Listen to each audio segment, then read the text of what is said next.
Dapat tanggalin na ang pag-ibig na yan. Wala naman na itutulong sa mga teachers. Dagdag babayaran lang. Isa po itong komento na ating natanggap. And for me, ito po ay base po sa kanyang personal na opinion. Pero kung titingnan po natin, bago po tayo pumasok sa gobyerno, bago po tayo nag-apply sa trabahong ito, ay nandyan na po yung deduction sa pag-ibig. Part na po yan sa mandatory deductions natin.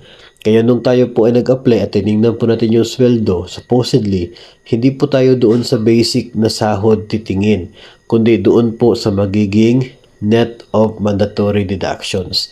Huwag na po natin kwentahin pa na part ng sahod natin yung intended for GSIS, PhilHealth, Pag-ibig. Kasi nga, yun ay mandatory na deductions. Allowed po yun ng gobyerno and yun po ay wala tayo magagawa doon. Yun talaga ay ibabawas.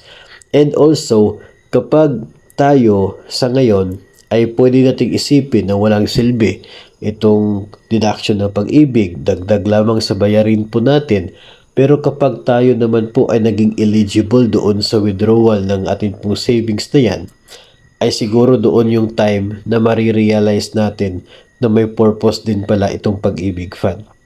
Siguro ay hindi po ninyo nabasa kung ano po yung purpose ni pag-ibig fund. Yun po ay nagsisilbing savings po natin, no, habang tayo po ay employed by the government o kahit po ay doon po sa private o kahit po tayo ay nag-decide bilang mga self-employed na mga miyembro ng Pag-ibig Fund. Yung sahod po natin madalas nauubos po sa gastusin, wala na po tayo natitira para pang savings. Kung hindi po natin kayang gawin, at least nagkaroon po ng mandatory deduction para po tayo ay mandatory po tayo na magkakaroon ng savings. At yun po ay sa pamamagitan ng Pag-ibig Fund. So, hindi lamang po tayo ang nagko-contribute para sa savings na yan, kundi maging ang atin din pong employer.